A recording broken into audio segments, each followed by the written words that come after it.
उस जवान ने कहना शुरू किया, मेरे पिता राजवीर आंध्रांचल द्वीपों के अधिपति थे।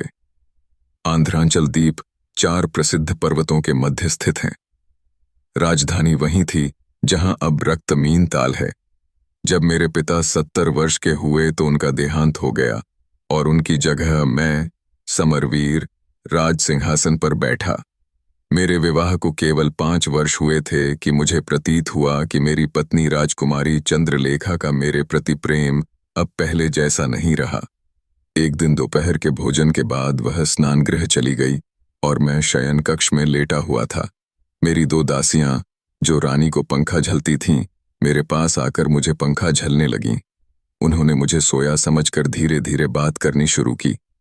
एक दासी ने कहा, हमारी रानी कितनी निष्ठुर है कि ऐसे सुंदर और सज्जन समरवीर से प्रेम नहीं करती।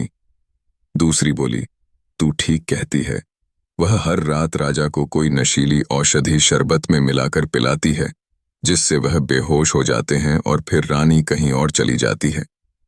प्रातःकाल वह कोई जड़ी बूटी सुंघाकर उन्हें होश में लाती है।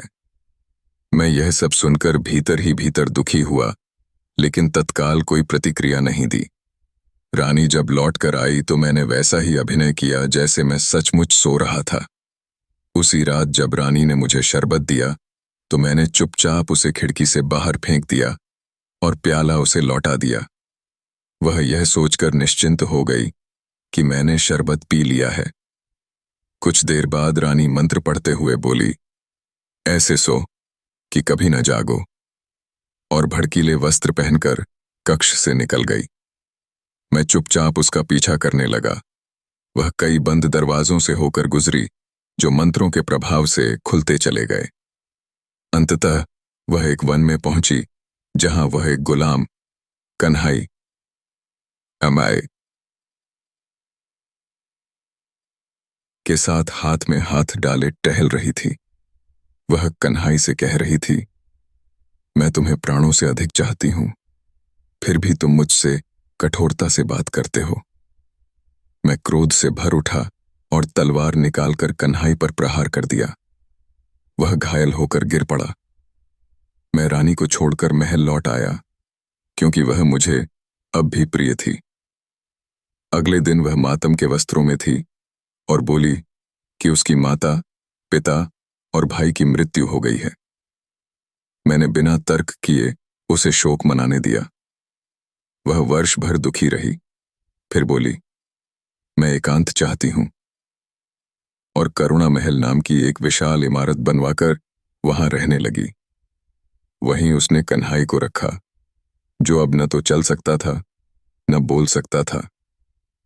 रानी दिन में 2 बार उससे मिलने जाती और अपने प्रेम की बातें करती। 2 वर्षों बाद जब मैंने छिपकर सुना तो वह कह रही थी, अब तो तुम मुझे देखना भी नहीं चाहते, आंखें बंद कर लेते हो। यह सुनकर मैं क्रोधित हो गया और बाहर निकलकर अश्रु गुंबद की ओर मुख कर कहा, ओ गुंबद, तू इन दोनों को निगल क्यों नहीं जाता? रानी बाहर आई और चिल्लाकर बोली, दुष्ट, मेरे प्रिय को तूने घायल किया, अब भुगत। और कोई मंत्र पढ़ने लगी। उसने कहा, अब तू कमर से ऊपर मानव और नीचे से पत्थर रहेगा। उसी क्षण में वैसा ही बन गया। उसने आंध्रांचल द्वीपों को 4 पहाड़ियों में बदल दिया, मेरे नगर को रक्तमीन ताल में और मेरी प्रजा को मछलियों में। रोज वह आकर मुझे कोड़े मारती है और कहती है, तू तो बादशाह था, फिर खुद को इस अपमान से क्यों नहीं बचा पाया? जब आगंतुक राजा वीरनायक वहां पहुंचा और मेरी कहानी सुनी तो वह द्रवित हो गया। उसने कहा, मैं इस अन्याय का अंत करूंगा। अगले दिन वह गुप्त मार्ग से करुणा महल पहुंचा, कन्हाई को तलवार से मारकर कुएं में फेंक दिया और स्वयं उसकी जगह लेट गया। फिर